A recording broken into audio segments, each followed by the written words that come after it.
గౌరవనీయ పెద్దలందరికీ, ఆదరణీయ అతిథులకి, మిత్రులకి, కుటుంబ సభ్యులందరికీ నా అభినందనలు. ఈరోజు మా అత్తగారి ఉద్యోగ విరమణ సన్మాన సభ ఆర్గనైజ్ చేసినందుకు సిహెచ్ఎస్ స్కూల్ టీచర్ స్టాఫ్కి, స్కూల్ స్టాఫ్కి ఇంత బ్రహ్మాండంగా ఆర్గనైజ్ చేసినందుకు మనస్ఫూర్తిగా ధన్యవాదాలు. మా అత్తగారు తన జీవితాన్ని విజయనగరానికి అంకితం చేశారు. ఎన్నో ఏళ్ళుగా నిస్వార్థంగా పనిచేసి పిల్లల హృదయాల్లో మంచి గురువుగా ముద్ర వేసుకున్నారు. పాఠాలు మాత్రమే కాకుండా మంచి విలువల్ని, బాధ్యతల్ని, ప్రేమని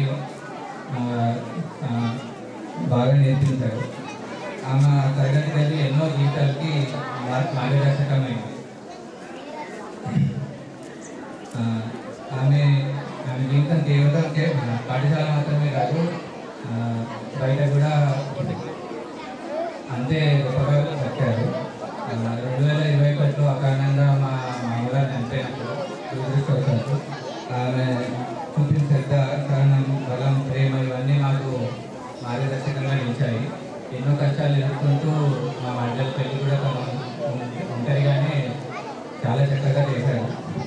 ఇవాళ ఆమె పదవి విరమణలోకి అడుగుపెడుతుంటే మేము బాధపడడం లేదు, చాలా గర్వంగా ఫీల్ అవుతున్నాం. ఎందుకంటే ఆమె జీవితంలో ఎంతో మనకి స్ఫూర్తిదాయకంగా నిలిచారు.